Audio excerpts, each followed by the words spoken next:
me said if you had a wank. It's all over the place. You're getting a fight. Through my bottom, but the victim of human trafficking. Welcome back to another behind the scenes, another day in the life of me. I actually realised when I was coming down for this morning, we haven't recorded one of these for literally 18 months.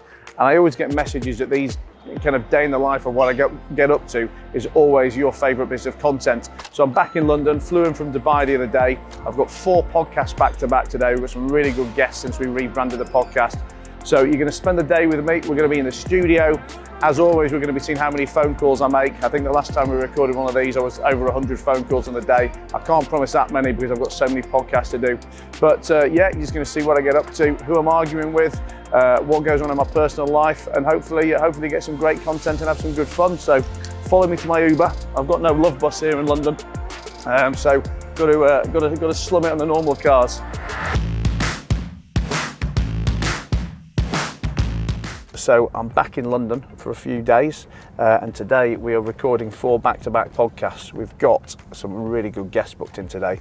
A couple of famous, a couple of not so famous. One of them actually is Katie Price. Anyone who's kind of seen any of my content or followed me for a while knows that is one of my oldest, most viewed and most horrendous podcasts ever. I was a kind of a real podcast virgin back then. Katie was the biggest guest we'd had. She was all over the place. I mean, literally, absolutely all over the place. Came with no manager, came with no PR, and I think she was booked for an hour. We stayed there for about 4 hours, and some real shit was talked. I mean, literally just all over the shop. I think because I was quite nervous back then. I didn't speak very well.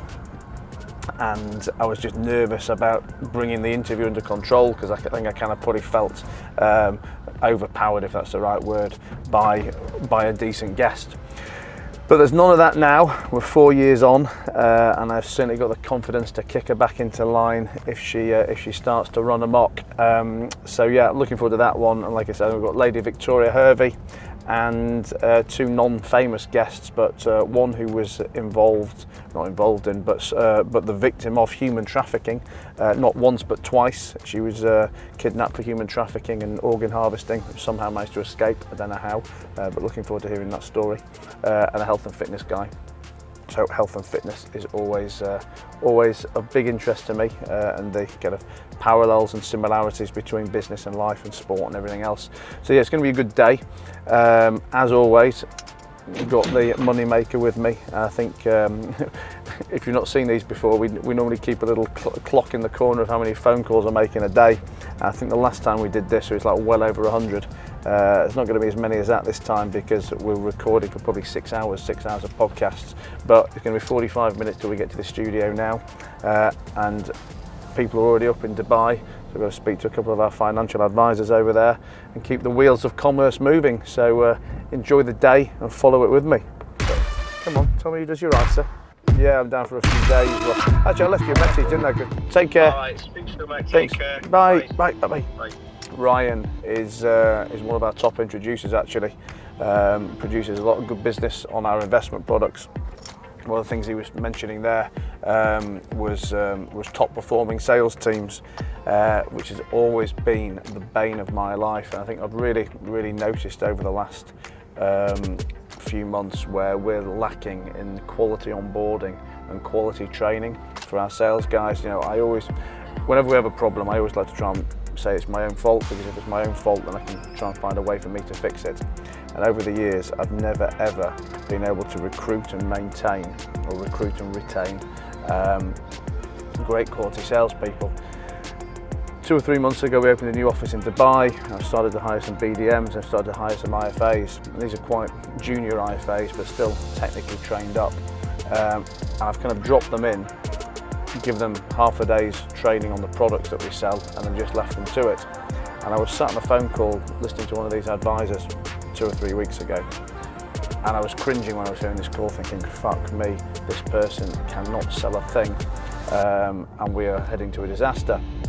And I went home kind of blaming them for the afternoon, and then when I got home I actually thought, you know what, this isn't their fault, this really is actually my fault, because it's not that they don't know what they're doing, it's that they've not been trained properly. You know, they've not been role played properly, they've not been, you know, ongoing mentored properly. And it was a real kind of wake up for me that if we don't get right the training, the onboarding and the training and the constant training, then not only is every new hire we take going to be scaling chaos, but the reality is we're not really going to be able to take any more hires because it's just going to knock everything to pieces. But if we can get the training program right, not only can we hire more people, I mean we can almost hire unlimited people, but also from a business perspective we can hire initially cheaper people, because obviously the problem at the minute is I need to hire experienced people who can hit the ground running, obviously much more expensive for me. And it's not that we won't take some of those people, but if we can have a system, a process whereby we can take complete financial sales virgins who've, you know, either never sold financial products at all or potentially never even had formal sales training, formal sales qualification, if we've got a system that we can put them into, then we can scale unlimited. And I've got very aggressive plans to scale our financial services and financial sales operation over in Dubai. You know, we've done very well over the last 5 or 6 years distributing product or bringing on ultra high net worth investors, but ultimately, like most of these things, it's always been reliant on me, you know, my relationships, you know, my time, and that only scales so far, or it doesn't scale at all. So what we've now got is cheaper entry-level points, a lot of entry-level points for a much wider base of investors, but we need people selling them. And if we can get that sales process right, then really the sky's the limit. I actually do the banking for next to bring that price down. I've just left Carmen a message. Can't film this call actually, mate.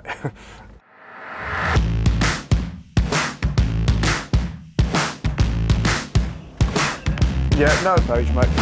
Cheers, Joe. Bye. Bye. Hello, mate.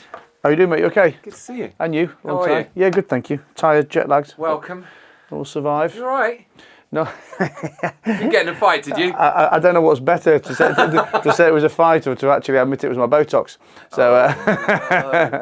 Go with the Botox. Yeah, no, it really was. I had a bit of a touch up on the. No, it's not right. Just because they stick the fucking needles in hard, don't they? Anyway, someone said to me, "Oh, you'll be fine. You'll do some. You'll put your makeup on with your podcast." I don't wear fucking makeup. So we've had a big upgrade.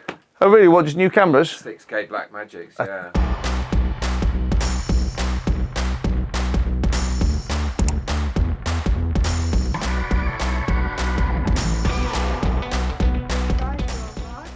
For me, a large, probably. Yeah.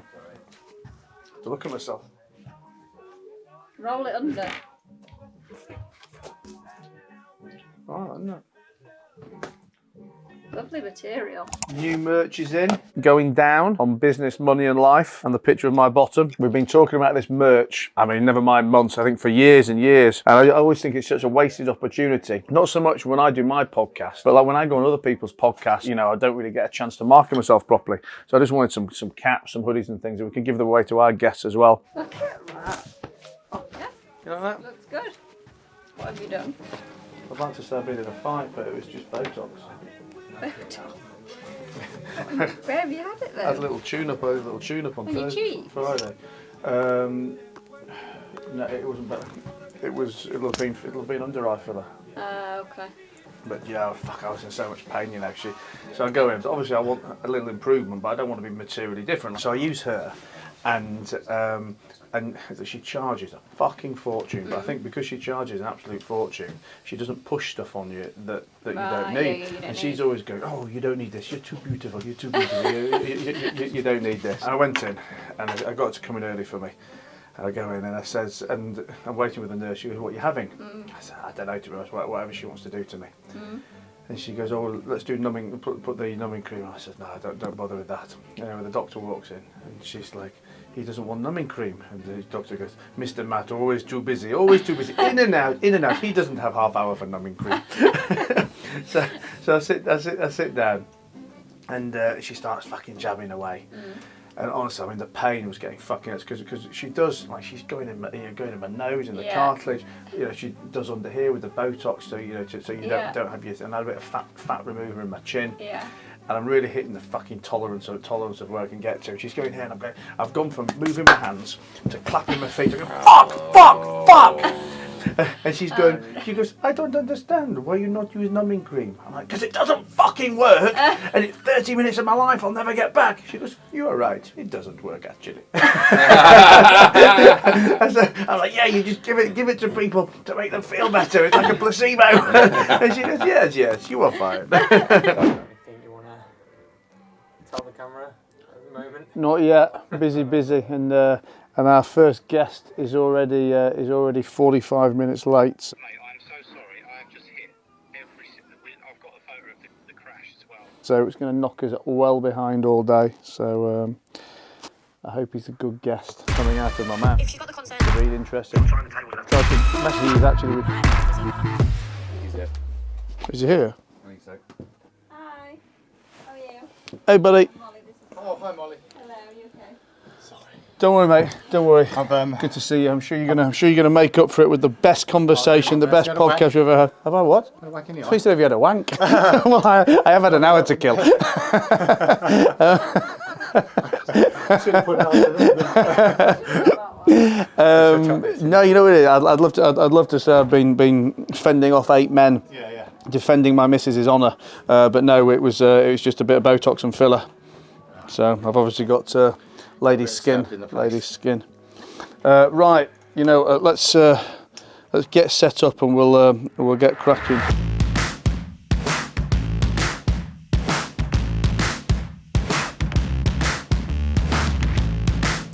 I'm very Italian.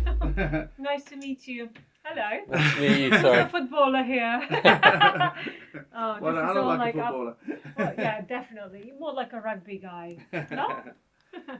It's all well and good having a book, but my mission is a lot bigger than just the book. And I'm trying to do a documentary and then a feature film, trying to raise awareness for the safe houses because we've got British people that have been trafficked. So, Lorata, welcome to the show.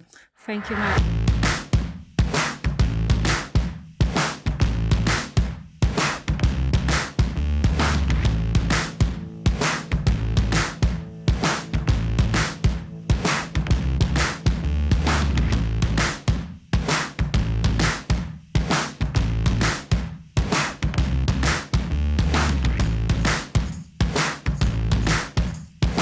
Cool. Well, that is it.